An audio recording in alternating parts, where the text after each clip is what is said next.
సందర్భంలో ఈ మాట ఎందుకు చెప్పిననేది తర్వాత చెప్తా. వ్యవసాయం అనేది చాలా మంది సాఫ్ట్వేర్లు చదువుకొని సాఫ్ట్వేర్లలో ఉద్యోగాలు సంపాదించుకొని ఏం కొంటారంటే వ్యవసాయ భూములు కొంటారు. ఎకరం ఆడ కొనాలి, ఎకరం ఈడ కొనాలని కొంటా ఉంటారు. కానీ వ్యవసాయం చేసి 10 ఎకరాలు ఉన్న రైతుకు మాత్రం పిల్లనియరా. ఈయన చేసేది మళ్ళీ గది ఆడికొస్తాడు. ఇంజనీరింగ్ విద్య, మీరంతా ఇంజనీర్లు కాబోతా ఉన్నారు. ఇక రేపు కాళేశ్వరం అంత అద్భుతంగా కట్టాలి. మరి మీరు కూడా కట్టాలి, ఇంజనీర్లు కావాలి. ఇంజనీర్లు అయిపోయి మీ మేధో సంపత్తిని రక్తం పొట్టు ఖర్చు పెట్టి కట్టాల్సినవి చాలా ఉన్నాయి. కాకపోతే ఇక్కడ కంప్యూటర్ సైన్స్ ఎక్కువనట్టుంది. సరే, ఏదేమైనప్పటికీ ఒక మంచి సందర్భంలో మీ దగ్గరికి నేను రావడం, ఒక ఇన్స్పిరేషన్ కి సంబంధించినటువంటి 4 మాటలు మాట్లాడమని చెప్పి నాకు చెప్పారు. Pallavi model schools, Pallavi groups of institutions సంబంధించిన చైర్మన్ మల్కా కొమరేని మించిన ఇన్స్పిరేషన్ ఉందా ఈ భూమికి? మల్కా కొమరే గారే అత్యంత పెద్ద ఇన్స్పిరేషన్. ఎందుకు చెప్తా ఉన్నా ఈ మాట అంటే, గాంధీజీ అంబేద్కర్ మధ్యలో ఒక చిన్న వాగ్వాదం జరుగుతుంది. ఏందా వాగ్వాదం అంటే, గతంలో మన పూర్వీకులు ఉన్నప్పుడు 1950, 1935 ఆ టైం కంటే ముందు ఓటు హక్కు ఎవరికి ఉండేది తెలుసా? ఓటు హక్కు కేవలం రాజులకు, ఇన్కమ్ ట్యాక్స్ కట్టే వాళ్లకు, విద్య చదువుకునే వాళ్ళకు ఉంటుండే. కానీ ఏమైంది తర్వాత? రాజులైతే మనోళ్ళు రాజులు కాదు కాబట్టి మనకు ఓటు హక్కు ఉండదు. ఇన్కమ్ ట్యాక్స్ కట్టే పైసలు ఉంటే మనం గిట్ల ఎందుకున్నాము కాబట్టి మన తాతలకు ఓటు హక్కు లేకుండే, చదువు అంతకంటే లేకుంటుండే. కానీ ఆ రోజులలో ప్రభుత్వ విద్యను చదివి మామిడికాయ పచ్చడితోని, కారం మెతుకులతోని తిని బ్రతికి ఉస్మానియా యూనివర్సిటీ దాకా వచ్చి ఇంజనీరింగ్ విద్య చదివి, ఆ తర్వాత పల్లవి మోడల్ స్కూల్స్ లాంటివి ఢిల్లీ పబ్లిక్ స్కూల్ పెట్టి ఇక్కడ మీ అందరికీ ఒక గొప్ప విద్యను అందిస్తున్న మల్కా కొమరేని మించిన ఇన్స్పిరేషన్ స్టోరీ ఉందా? ఇంకా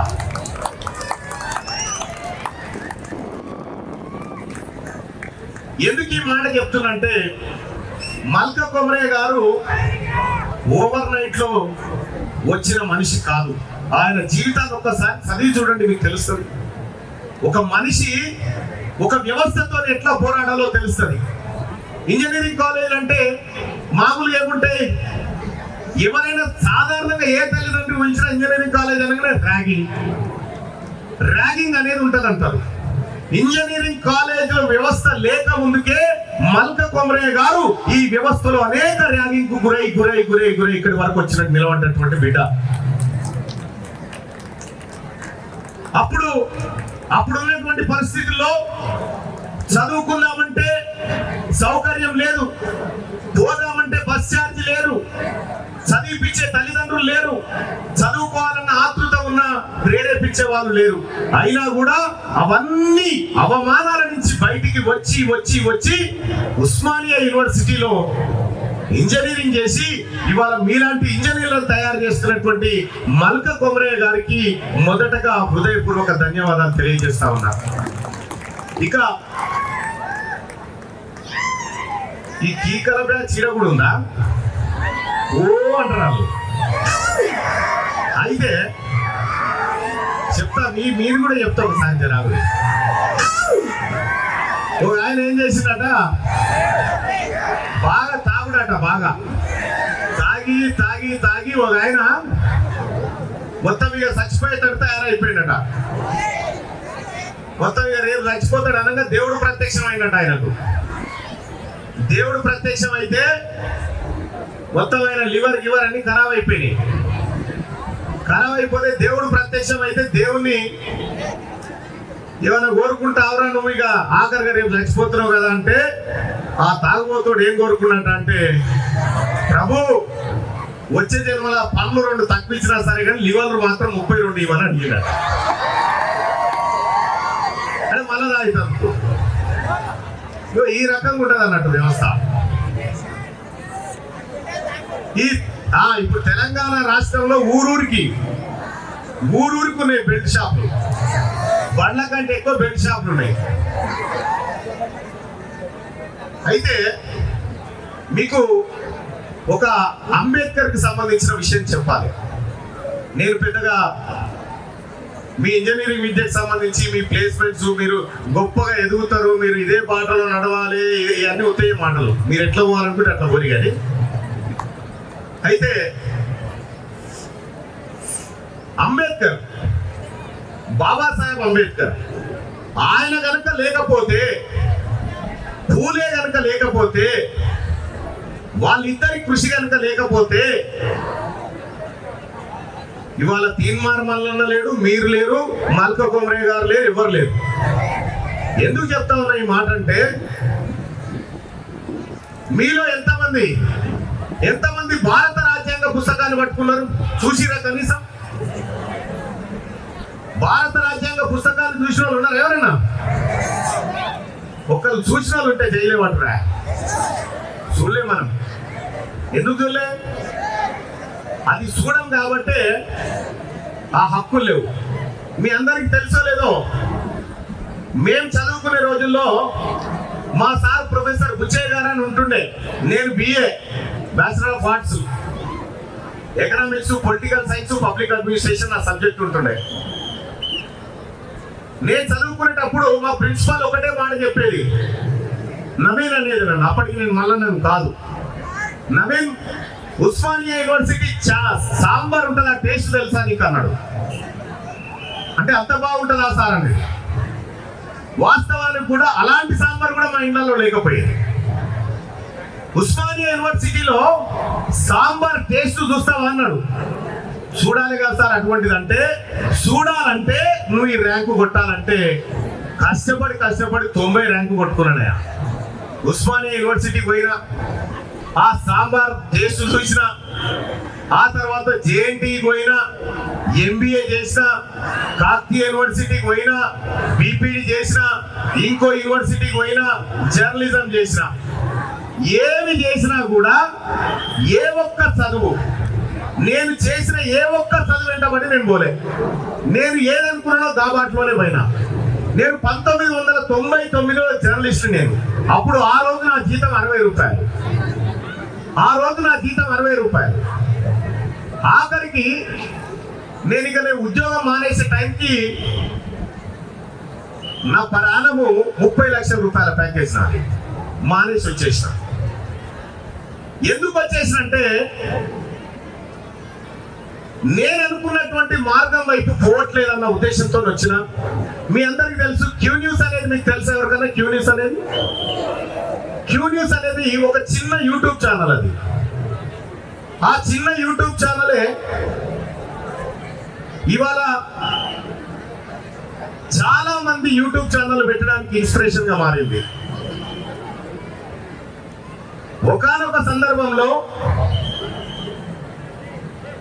నెల రోజుల పాటు వార్తలు రాస్తూ 60 రూపాయలు వచ్చేటి. నాకు ఆంధ్రభూమి పత్రికలో లైన్ అకౌంటెంట్ ఉండేదాన్ని. 60 రూపాయలే. ఆ రోజు పత్రికలలో ఈ రోజు పత్రికలలో ఉన్నటువంటి తేడా. ఆ రోజు ఎవరైనా నాయకుడు వచ్చి, అన్న తదితరులు పాల్గొన్నారనే కాడ నా పేరు కూడా రాయన్నా అని చెప్తుండే బతిలాడి, పేరే కానీ. ఈ రోజు అది ఏం లేదు. ఇక ఎవరి కాలే పత్రికలు పెట్టుకొని ఎవరి కాలే చేసుకునే పరిస్థితికి వచ్చింది. ఇక టీవీ ఛానళ్ళ గురించి అయితే మీకు చెప్పాల్సిన పని లేదు. ఇక్కడ బ్రేకింగ్ న్యూస్ వస్తూ ఉంటాయి. ఏంటో బ్రేకింగ్ న్యూస్ లో ఢిల్లీ బయలుదేరిన ముఖ్యమంత్రి అని వస్తుంది. ఢిల్లీ బయలుదేరిన ముఖ్యమంత్రి, ఈయన పోతాడని ముందే తెలుసు, ఢిల్లీకి పోతాడని అందరికి తెలుసు. బ్రేకింగ్ న్యూస్, ఢిల్లీ బయలుదేరిన ముఖ్యమంత్రి కేసీఆర్ అని వస్తుంది. బ్రేకింగ్ న్యూస్ అంటే ఏంది? అప్పటికప్పుడు అనుకోకుండా జరిగేటువంటి సంఘటనను బ్రేకింగ్ న్యూస్ గా చూపెడితే అది బ్రేకింగ్ న్యూస్ అంటారు. సపోజ్ ఏంటంటే ఇది బయలుదేరి ఆడ దిగకపోతే బ్రేకింగ్ న్యూస్, ఇది బ్రేకింగ్ న్యూస్ అవుతుంది. కానీ ఇవాళ రేపు ప్రతిదీ బ్రేకింగ్ న్యూస్ అయిపోయింది. ఈడ ఎక్కి ఆడ దిగకపోతే బ్రేకింగ్ న్యూస్.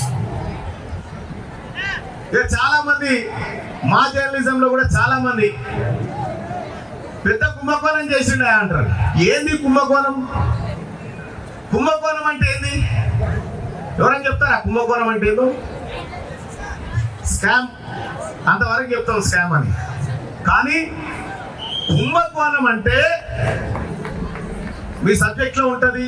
త్రిభుజం 3 కోణాలు ఉంటాయి, చతుర్భుజానికి 4 ఉంటాయి. కుంభ అంటే కుండ, కుండకు కోణం ఉండదు, కుండకు కోణం ఉండదు. కుంభరాశి అంటారు కదా, అదే కుండ రాశి. కుండకు ఎలాంటి కోణం ఉండదు, అందులో నుంచి కూడా కోణాన్ని పుట్టించి కరప్షన్ చేయడం కుంభకోణం అన్నట్టు. ఇది సాధారణంగా మా జర్నలిస్టులకు ఇప్పుడు తెలియడం కూడా తెలియదు. చాలా మంది కుంభకోణం, భారీ కుంభకోణం అని రాసి పారేస్తా ఉంటారు. కాలానికి ఇప్పటి కాలానికి చాలా మార్పు వచ్చింది. అప్పుడు జర్నలిస్ట్ అంటే సమాజం గౌరవించేది, ఇప్పుడు ధమ్కీలు ఇచ్చే కాడికి వచ్చింది. పరిస్థితిలో వచ్చింది మార్పు. నిజంగా సోషల్ మీడియా, ట్విట్టర్, ఫేస్బుక్ కానీ, ఇన్స్టా కానీ, ఇంకేమో ఇప్పుడు కొత్త వచ్చినాయి. చాలా చాలా ఎవరి కోపం వచ్చినా వాళ్ళు ఓపెన్ చేస్తూనే ఉన్నారు, వాళ్ళ ఆక్రోశం అంతా ఎలగెత్తూనే ఉన్నారు. ఒక మనిషి జీవితం ఇలా సాగిపోతూనే ఉంది. మరి పల్లవి ఇంజనీరింగ్ కాలేజీలో జరుగుతున్నటువంటి ఈ కోర్సులు కానీ, ఈ చదువులు కానీ మిమ్మల్ని ఏ తీరానికి చేరుస్తాయి? మిమ్మల్ని ఏ తీరానికి చేరుస్తాయి? మీ దాంట్లో చాలా మంది నేను గొప్ప ఇంజనీరింగ్ కాలేజ్ నుంచి బయటకు వచ్చి గొప్ప ప్లేస్మెంట్ సంపాదించాలని మీరు అనుకుంటారు. రాజకీయాలు చేయాలని ఎవరైనా అనుకుంటారా? మీ దాంట్లో పొలిటీషియన్ కావాలని అనుకుంటారు ఎవరన్నా? పొలిటీషియన్ కారా? అరే క్యాబై పొలిటీషియన్ కాకపోయినా కనీసం ఓ బాబానన్న గారి, ఓ బాబానన్న గారు, ఎందుకంటే మంచిగా 10వ తరగతి దాకా గట్టిగా చదివి మంచి మార్కులు తెచ్చుకుంటే ఇంటర్లో ఎంపీసీ తీసుకుంటారు. ఎంపీసీ తీసుకొని మీ లెక్క ఇంజనీర్లు అవుతారు. ఇంకా 10th లో కొంచెం తక్కువ మార్కులు వస్తే ఆయన ఏం చేస్తాడు? సిఈసి తీసుకుంటాడు, లేదా ఎంబీఏలో ఏదో ఒకటి చేస్తాడు. ఇంకా తక్కువ వస్తే హెచ్ఈసి లాంటి కోర్సులు తీసుకుంటాడు ఆయన. ఇక కనీసం 10th ఫెయిల్ అయింది అనుకో, రాజకీయ నాయకుడు అవుతాడు. ఇక మొత్తం మొదటికే 5వ తరగతిలోనే చదువు బంద్ అయిందంటే రౌడీ అవుతాడు, మొత్తమే చదవకపోతే బాబా అవుతాడు. ఇక ఈ ఇంజనీరింగ్ చేసిన ఆయనేమో ఈ సిఈసి ఆయన కింద, ఈ సిఈసి ఆయనేమో 10th ఫెయిల్ అయిన ఆయన కింద, ఈ 10th ఫెయిల్ అయిన ఆయనేమో రౌడీ కింద. వీళ్ళందరూ కలిసేవో బాబా కాడ కాలు కూడా కూర్చుంటారు. ఇది మన సిస్టమ్ జరుగుతుంటది అన్నట్టు. అయితే రాజకీయ నాయకులు కావాల్సిన అవసరం ఎందుకుందంటే, ఒక మాట చెప్తా. పోయినసారి ప్రభుత్వం ఉన్నప్పుడు చాలా మంది మంత్రులు ఉంటుండే, చాలా మంది మంత్రులు. ఎడ్యుకేషన్ మినిస్టర్ కే చదువు రాకపోతుండే మొన్నటి దాకా. Education minister intermediate fail. పాపంగా మల్లారెడ్డి గారు ఉంటుండే. మల్లారెడ్డి గారట జీఈసీ కోర్సు చదివిందట. ఎన్నో మరి నాకు తెలియదు. జీఈసీ చదివిందట. 3 కాలేజీలలో చేసినట్టు ఇంటర్. ఏమన్నా ఇట్లా అంటే ఏమన్నా ఏం చేస్తే చదివినమ్మా అయిపోయిందో అంటారు. ఇట్లా ఏ విద్య లేనటువంటి వాడు రాజకీయాల్లో ఉంటే అతనికి ఏం తెలియదు. మరి చదువుకున్న వాడు రాజకీయం చేయడంటే చేయడు. వాని కథ వేరు. వానికి 4 ఈఎంఐలు ఉండాలి, ఒక గట్టి శాలరీ ఉండాలి, వీకెండ్ పార్టీ ఉండాలి. చదువుకున్న వాళ్ళు కూడా రాజకీయం చేయాలి. ఆ రాజకీయం చేయకపోతే దుస్తులే వస్తారు. ఇవాళ ఉన్నత విద్యావంతుడైనటువంటి మల్కా కొమరే గారు మల్కాజ్గిరి నుంచి ఎంపీగా పోటీ చేయడానికి వస్తా ఉన్నాడు అని అంటే, ఎంత పెద్ద ఉన్నత విద్యావంతుడు వస్తా ఉన్నాడు, ఎందుకు వస్తా ఉన్నాడు ఆలోచన చేసుకోండి. తన సమాజం పట్ల అవగాహన ఉంది. మీకు పచ్చడి మెతుకులు తెలుసో తెలియదు, కానీ మల్క కొమరయ్య గారికి గొడ్డు కారం అన్నం తెలుసు.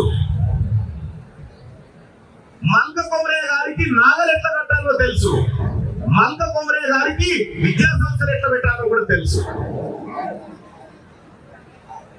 ఈ రకంగా మల్క కొమరయ్య గారు రాజకీయాల్లోకి వస్తా ఉన్నారు. ఆల్రెడీ వాళ్ళ కుటుంబం రాజకీయాల్లో ఉంది. ఆయన ఎక్కడున్నా మంచిగా ఉండాలని కోరుకుంటాం నాలాంటి వాళ్ళం. తీర్మానం వల్ల మాట్లాడితే మార్నింగ్ న్యూస్ లో వేరే ఉంటది కదా, వీడికి వస్తే వేరే ఉంటది. ఎందుకుంటదంటే ఆడ మాట్లాడినట్టు ఈ వేదిక మీద మాట్లాడలేము కూడా, ఆడ మాట్లాడినట్టు ఇలా మాట్లాడలేము కూడా. ఒకవేళ ఎక్కువ మంది ఉంటే కూడా కొంత డిస్టర్బెన్స్ ఉంటుంది. చాలా తక్కువ మంది ఉన్నప్పుడు దాని కథ వేరే ఉంటది. ఇక్కడ వచ్చి ఈలలు కొట్టి కేకలేసి ఓ కుర్చీ అడు దింపి ఓ కుర్చీకి దింపి కూర్చుంటున్నటువంటి యువకులు ఉన్నారు కదా, ఒక్కసారి ఇంటికి పోయి వాళ్ళ తల్లిదండ్రుల ముఖాలలో ఒక 5 నిమిషాలు వాళ్ళ కళ్ళల్లో కళ్ళు పెట్టి చూస్తే కథ అర్థమైంది. వాళ్ళ తల్లిదండ్రులు పడ్డటువంటి కష్టం వాళ్ళు జీవితాన్నంతా వాళ్ళలోనే చూసుకుంటారు. నా కొడుకు ఇది చేస్తాడు, నా కొడుకు పెద్దోడైతాడు, నా కొడుకు సాస్తాడు, నా కొడుకు గొప్పోడైతాడు అనుకుంటారు. అలాంటి తల్లిదండ్రులే ప్రతి తల్లిదండ్రులు కూడా, ఎవరైనా కూడా. కానీ ఇవాళ రేపు యువత అంతా తప్పులో పడతా ఉంది. ఏముంది, మా నాన్న సంపాదించి పెడతారు, ఉన్నది అమ్ముతాం, తింటాం, పోతాం, అయిపోతాం, చచ్చిపోతాం, అంతే. కానీ ఒకటి గుర్తు పెట్టుకోండి, మాకేమో చదువుకున్నామంటే అవకాశం లేకుండే, డబ్బులు లేకుంటుండే. నేను ఇంటర్మీడియట్ ఫీజు కట్టడం కోసం సికింద్రాబాద్ రైల్వే స్టేషన్ లో ఛాయ్ అమ్మిన సికింద్రాబాద్ రైల్వే స్టేషన్ లో. కానీ మీరు ఇవాళ మీ తల్లిదండ్రులు మీకు ఫీజులు కట్టి మిమ్మల్ని చాలా గొప్పగా చూసుకుంటూ మీరు గొప్పగా ఉన్నతస్తులుగా ఎదగాలని వాళ్ళు కోరుకుంటా ఉన్నారు కదా. ఆ కోరుకునేటువంటి తల్లిదండ్రులకు మనము ఏం చేయకపోయినా సరే నిన్ను బ్రతకమనే చెప్తా ఉన్నారు, నిన్ను బ్రతకమనే చెప్తా ఉన్నారు, నిన్ను గొప్పగా బ్రతకమని చెప్తా ఉన్నారు. రేపు పొద్దుగల ఎవరైనా చుట్టాల ఇంటికి వస్తే ఏం చేస్తాడు మీ కొడుకు అంటే, మా కొడుకుకి గొప్ప పని చేస్తా ఉన్నాడయ్యా, వీడు చదువుతా ఉన్నాడు, ఇంత బాగా చదువుతాడు, మావానికి బ్యాక్లాగ్స్ ఏముండే, కాలేజ్ లో టాప్, క్లాస్ లో టాప్ అని చెప్పుకుంటే ఆ తల్లిదండ్రులకు కూడా కొంత గొప్పతనం ఉంటది, వాళ్ళకు కూడా ఎస్ అనిపిస్తుంది. ఈ ఎవరైనా ఇంటికి చుట్టాలు వస్తే కొడుకు నువ్వు పోరా, ఇంట్లోకి వెళ్ళి పోరా, మళ్ళీ వాళ్ళకి చెప్పాలని చెప్తుంది అనుకున్నప్పుడు ఎంత బాధాకరం ఉంటుందో మీరు ఆలోచన చేసుకోండి. ముఖ్యంగా తెలంగాణ రాష్ట్రంలో ఇంజనీరింగ్ కాలేజీల్లో ఇప్పుడు దాదాపు ఒక 200 పైచీలకు ప్లేస్మెంట్స్ వచ్చినాయని చెప్తా ఉంటే ఎక్కడ కూడా ఇంత మంచి ప్లేస్మెంట్స్ ఉన్నాయి. పల్లవి ఇంజనీరింగ్ కాలేజీలో జరుగుతా ఉన్నాయి అంత మంచి ప్లేస్మెంట్స్. అంటే ఇక్కడ విద్య సరైన పద్ధతిలోనే అందుతున్నట్టుగా దాన్ని బట్టి నాకు అర్థమవుతా ఉంది. వివిధ రంగాల్లో రైల్వేస్ లో కానీ వాలీబాల్ లో కూడా నేపాల్లో ఆడినట్టుగా చెప్తా ఉన్నారు. క్రీడల్లో కూడా అన్ని రంగాలు